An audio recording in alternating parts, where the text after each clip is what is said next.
Yo, what is up, guys? It's your boy ShakyBay. So today we have some exciting stuff to cover. We're gonna go over the Awakening Musa changes and then the Awakened hash skill that came out. And after that, we'll go back into my usual antics. But I do want to cover this because I know a lot of you are going to be asking me about it, and we might as well just get it out of the way right now, and then we can go from there. Okay? So if you guys are interested in wanting to see more content from me, make sure to hit that sub button, hit that like button, and make sure you guys comment down below. If you guys have any questions about what I'm going over today, feel free to ask. I have no problem answering in future videos, okay? Let's go over something I'm really excited to talk to you guys about, and maybe if someone from PA is watching, we can kind of give a lot of feedback on how I feel about this skill, because I've been playing Musa since release, pretty much, and ever since Succession came out, I've been playing Succession. Yes, I tagged a Hashashin for PvE purposes, but I still play my Succession Musa in PvP regularly, and I'm still juggling between both classes. So if you guys still don't know yet, I do main both Musa and Hashashin, but I kind of juggle back and forth between the Musa and the Hash for PvP, but for PvE, I'm strictly on the Hashashin as of right now. So the new skill that we got this patch was this. What I would recommend if you guys are Awakened Musa mains is I would recommend locking it and putting it in your hotbar. The reason why I'm saying to lock it is because when you want to do your spinner buff sometimes it'll get in the way, and it can sometimes get in the way of Fiery Angel as well. So I would recommend locking it and just putting it on your hotbar. So the skill in itself is a pretty decent SA trade, and it's another super armor for us, and the super armor is pretty good, and you can chase out of it pretty quickly. It's pretty solid, you know. It's decent hitting, and there doesn't seem to be too many gaps in the SA, so it's a pretty good super armor to kind of throw out to trade people, and it's pretty solid. Now the big thing that is a really big game changer for Awakened Musa is the accuracy. Now if you guys don't know, as soon as Succession Musa came out, I instantly swapped to it after just reading the skills alone. And if you guys remember, for the longest time, I'm sure you guys remember, people were like, oh no, like Awakened Musa is better, and like, nah, like I knew from day one Succession was better, and then people started to realize that months later down the line, even after when Succession Musa ate like 4 to 5 nerfs, right? And kind of like juggling back and forth, I want to go ahead and get into some specifics of why that was the case, and why I still think that Succession Musa is still going to have an edge over Awakened right now, but it's definitely worth your guys' time to kind of see what I have to say about it, and maybe it'll be good feedback for PA as well. But most certainly this accuracy buff is huge for Awakened Musa, and it's a definite step in the right direction. Now guys, if you take a look at my below the belts skill add-ons, I went ahead and put on a 4% accuracy buff, and I put on an all evasion minus 4%. Now a lot of Musas currently put that on projection, right? This one. Now the reason why I don't like that is because with Succession Musa, for example, we like to throw blooming a lot, and you kind of don't want that to be the case.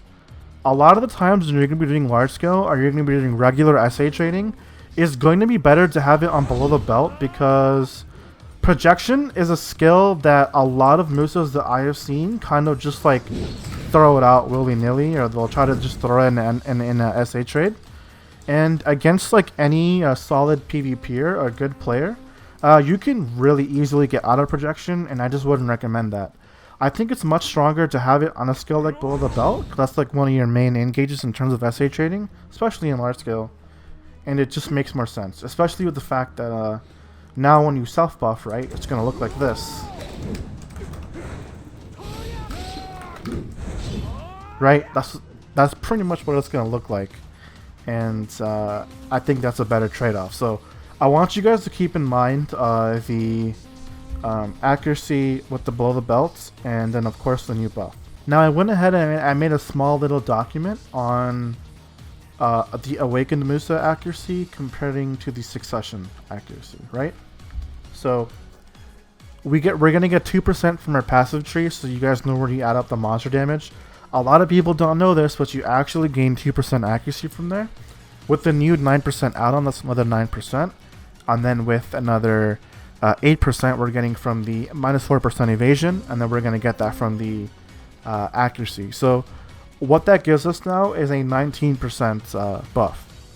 Now compared to Succession, Succession still has a bit of an edge in terms of accuracy. So Succession is able to do 22%, and that is because of the Gale being 12%, so you're going to get an entire 3% more accuracy there. Now, in terms of our hit rates, these are actually really solid accuracy percentages when you add them up. So with Awakening Musa, a lot of your main damage is going to come from below the belt, Fiery Crevice, Dash Slash, Backflow, Projection, Crust Crusher into Foul Play, and then Fiery Angel BSR is also pretty solid. I don't know the hit rate on that, but I'm assuming it's taking the hit rate from the actual normal skill. So I'm going to assume that it's that plus what we're getting now. So 29, 31, 25, 25, 44% on the hit, and then the summon 69. We have 29 into 25%, that's from Crust Crusher and Foul Play. And then we have Fire Angel at 29%. Now with Succession, Backstep Slash has 29, Blind Slash 27, Gale 32, Dragon Bite being 29, Rising Storm being 22, Cyclone Slash being 22, Blooming being a whopping 72, Crust Crusher ended up being 32%, and then of course we have Retaliation, which ends up at 33.25%. Now with the skills kind of being like this, I think it's cool, but with all the magic classes being put in the game, so you have to understand that when it comes to large skill, Musa has to start trading with Sorks, DKs, Wizards, Witches, and now the new class, which is Sage. And with the addition of all these new magic classes into the game, we're seeing quite a few of them. And what I mean by dated is that you see Succession Musa, it moves around a lot when it's doing the damage. Whereas Awakened Musa, I mean, you're just kind of like sitting here. And against a lot of these magic classes, Musa's getting one shot. Like it, no matter how much gear you have, Musa right now is primarily only a melee-based evasion class, and I think that's really dated, and I think that's a really stupid way of empowering Succession Wizards. It just kind of makes no sense to me. I do think that Musa should have some evasion to magic in his base kit, and at least some of that going on, because no matter how you put it, Succession Musa in its core is going to be superior to Awakening, simply because of the fact that most of its skills are cancelable and it moves around a lot. It's got a faster Fire Angel, and I don't have to pre-buff. My damage just has the accuracy built into the kit. Whereas Awakening Musa, it's kind of like, you know what, I gotta do this. You know, I have to do this before I go in, and now I can go in and do all my damage. So yes, is the change good? Yes, it's really good. Is Awakening Musa playable? Absolutely. I think it's a lot better.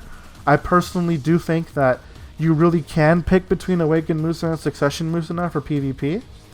But when it comes to what's better, I still think Succession Musa is a little bit better. But at least now, I can play Awakening Musa on the side for fun because he can actually do some damage. It's just going to be a little bit harder to pull off, right? Because of the fact that it's still kind of gimped fundamentally. I think Musa Awakening deserves some iframes at this point in time, or it needs to either get the iframes, or number two, it should get the magic damage, right?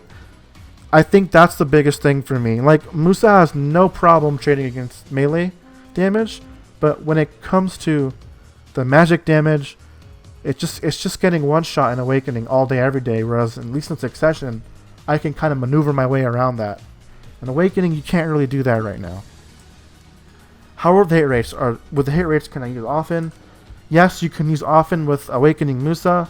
However, I would recommend for you to still go Zarka, even though you have high hit rates. And that is because, be honest, you're not going to do this in large scale on Awakening Musa. This is not happening. You're not doing any of this BS. This is not happening, you know? Like, you're not doing that in large scale. Go with the Zarka and go with the Pandandi on the Awaken. If you're going to play Succession, go off in 100%. There's no debate there. Succession accuracy is off the chain for Musa. You have to go off in with Musa. So, that's kind of what you're looking at when it comes to Awakened Musa. So, do I think this change is good? Yes, I do. Do I think Awakened Musa needs to get a little bit more buffs? I think so. I think maybe give a lot of the kit 3% more accuracy. Do I still think Musa needs some buffs? I do for Awakened. I think Succession is completely fine. However, I do think that Awakened Musa and Succession Musa are one of the worst classes for PvE at the moment. PvE on Musa Awakening and Succession deserves some love right now. It's really bad. My Hashashin pulls an extra 2k trash with Star Zen. It's kind of BS. They should definitely buff it, but that's kind of my 2 cents and my reception of the buffs. I think this is a good change for Musa, and I think Awakened Musa should be really happy about this. But on the other hand, the kit is a little bit outdated, and I think that Awakened Musa deserves to get some magic damage evasion in his base kit, or to get a couple of iframes in the Awakening. If you guys agree with me, feel free to comment down below. But let's go ahead and get into the Hashashin. Let's go ahead and get into the Hashashin. Now, you know, when Hashashin came, right, Awakening, I was like, you know what? This class is so fast, right? And then the Rabams came, and I'm just like, oh my god, we got another block jump? And now, we get bonds. And I'm just like, oh my god, we have a super armor, mobility, forward guard, cross-up skill. And then, the new skill came out, and I'm just like, oh my god, Hashashin got another DPS skill / another mobility skill? What is this? So the new skill for Hash is a unprotected skill, and trust me, it's pretty good. It does a lot of damage. So pretty much what it is you're gonna go like this, and that's like a really good way to get into it for like in a combo. And another good way to get into it as well is after an iframe. So for example, and then you can tab cancel into Hull 80 Assault for the super armor. So it's solid movement. But something else that's really nice is when you go like this.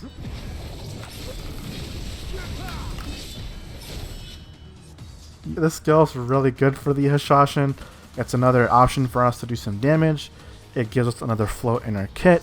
It's an air attack, which is insane, by the way. I mean, you do a combo and it's gonna look like this now.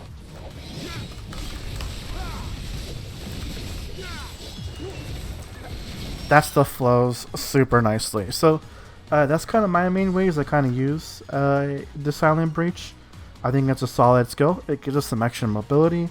And another thing to note is that it's another mobility skill that doesn't consume stamina, but it will lock your stamina. Just keep that in mind. So it's pretty short cooldown too. Every 5 seconds we can kind of throw that out there. So it's just giving a Hashashin even more mobility. So you can use it either way. It's a mobility skill or it's another damage filler. Either way, solid skill. I like it. And you know, I love the more buffs to Hashashin. I think it's kind of funny in my opinion. This class is already pretty strong, but you know what? I can't complain. I like it, and it's pretty dope.